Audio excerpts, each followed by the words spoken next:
48 वर्षीय एक 4th class के वर्कर ने काजल सिन्हा के साथ रेप की कोशिश की।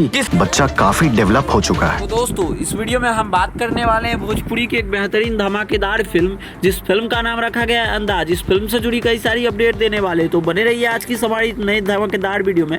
साथ ही साथ इस मूवी से जुड़ी कई सारी अमेजिंग फैक्ट बताने वाले। तो चलिए शुरू करते हैं। तो बात करें सबसे पहले मूवी के प्रोड्यूसर और डायरेक्टर की, उसके बाद बात करेंगे इस मूवी में आप सभी को कौन कौन सी स्टार कास्ट देखने को मिलने वाली है। तो मूवी को निर्माता किए यानी मूवी को प्रोड्यूस किए लोकेश मिश्रा जी, और मूवी के डायरेक्टर की बात करें तो सुजीत कुमार सिंह, जिन्होंने भोजपुरी में लगभग कई सारी फिल्म बेहद ही शानदार बना के दिया है, जैसे में सात्या, वांटेड, क्रिक फाइटर, और आप सभी को बता दूं दोस्तों कि धड़कन जैसे कई सारी फिल्म सुजीत कुमार सिंह ने दिया था, और इन्होंने ज़्यादातर एक्शन फिल्म ही की है। लेकिन अब बार अपने खेसारी लाल यादव जी के साथ इन्होंने फैमिली मूवी बनाई है, जिसे आप सभी इस मूवी को 100% फैमिली के साथ देख सकते हैं। लेकिन लिटरली बता रहा हूँ कि इस मूवी में आप सभी को एक से बढ़ के एक सीन देखने को मिलने वाली है।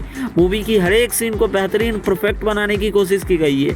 मूवी आप सभी को बेहद ही शानदार होने वाली है। मूवी की कहानी की बात करें तो मूवी में अपने खेसारी लाल यादव जी शारीरिक संबंध बनाने के कारण वही सब इस मूवी में कहानियां दिखाई जाती है, और उनकी एक नाजायज बेटी भी हो जाती है। तो वही सब लेकर खेसारी लाल यादव बहुत ज़्यादा गुस्सा भी हो जाते हैं, और वो सिविल कोर्ट में पहुंच जाते हैं, और कोर्ट में बहुत लंबा केस चलने के कारण आखिर में खेसारी लाल यादव जी का बेटी का ही जीत होता है, और वो बोलता है मैं अपने पापा का साथ ही रहना चाहता हूँ, और मम्मी के साथ भी। लेकिन उसकी माँ जो रहती है वो बोलता है कि अगर पापा के साथ रहोगी तो वो अपने बाप के साथ नहीं रह सकती। तो यही सब इस मूवी की कहानी दिखाई गई है। मूवी में आप सभी को हर एक को चीज़ देखने को मिलने वाली है, और धीरे धीरे आप सभी को इस मूवी की सारी सीन पसंद आने वाली है। तो बाकी आप सभी ने इस फिल्म का ट्रेलर नहीं देखा है तो जा सकते हैं और वेब म्यूजिक पे जाके देख सकते हैं। बात करें मूवी रिलीजिंग की, तो इस मूवी को आप सभी के बीच छठ के कुछ समय पहले ही रिलीज किया जाएगा। तो आप सभी इस मूवी को देख के अपना प्यार और रिस्पॉन्स जरूर दीजिएगा।